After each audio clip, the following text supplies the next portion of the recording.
آپ دیکھ رہے ہیں کرائم ڈان نیوز HD۔ خبر شامل کرتے ہیں حافظ آباد سے۔ کرائم رپورٹر سید وسیم شاہ کی رپورٹ کے مطابق DPO حافظ آباد عاطف نذیر کا قادر آباد، براج اور سیلاب سے متاثرہ علاقوں کا دورہ۔ DPO حافظ آباد عاطف نذیر نے قادر آباد، براج اور دریائے چناب کے قریبی سیلابی علاقوں کا دورہ کیا۔ دریائے چناب میں پانی کی آمد 4 لاکھ کیوسک سے تجاوز کر گئی، جبکہ پانی کی سطح میں مسلسل اضافہ جاری ہے۔ اس موقع پر DPO نے پولیس افسران اور جوانوں کو ہدایت دی متاثرہ عوام کی بھرپور مدد کی جائے، نقل مکانی کرنے والے خاندانوں کو سہولت فراہم کی جائے، سیلابی علاقوں میں ہر ممکن تعاون یقینی بنایا جائے۔ انہوں نے کہا پولیس فورس ہائی الرٹ ہے، عوام کے جان و مال کے تحفظ کے لیے تمام وسائل بروئے کار لائے جا رہے ہیں۔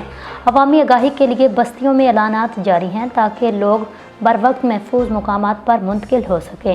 DPO حافظ آباد نے شہریوں سے اپیل کی وہ ضلعی انتظامیہ اور پولیس کے ساتھ تعاون کریں، اپنی حفاظت کو اولین ترجیح دیں۔ اب تک کے لیے اتنا ہی۔ مزید نیوز اور اپڈیٹ حاصل کرنے کے لیے آپ دیکھتے رہیں کرائم ڈان نیوز HD۔ اللہ حافظ۔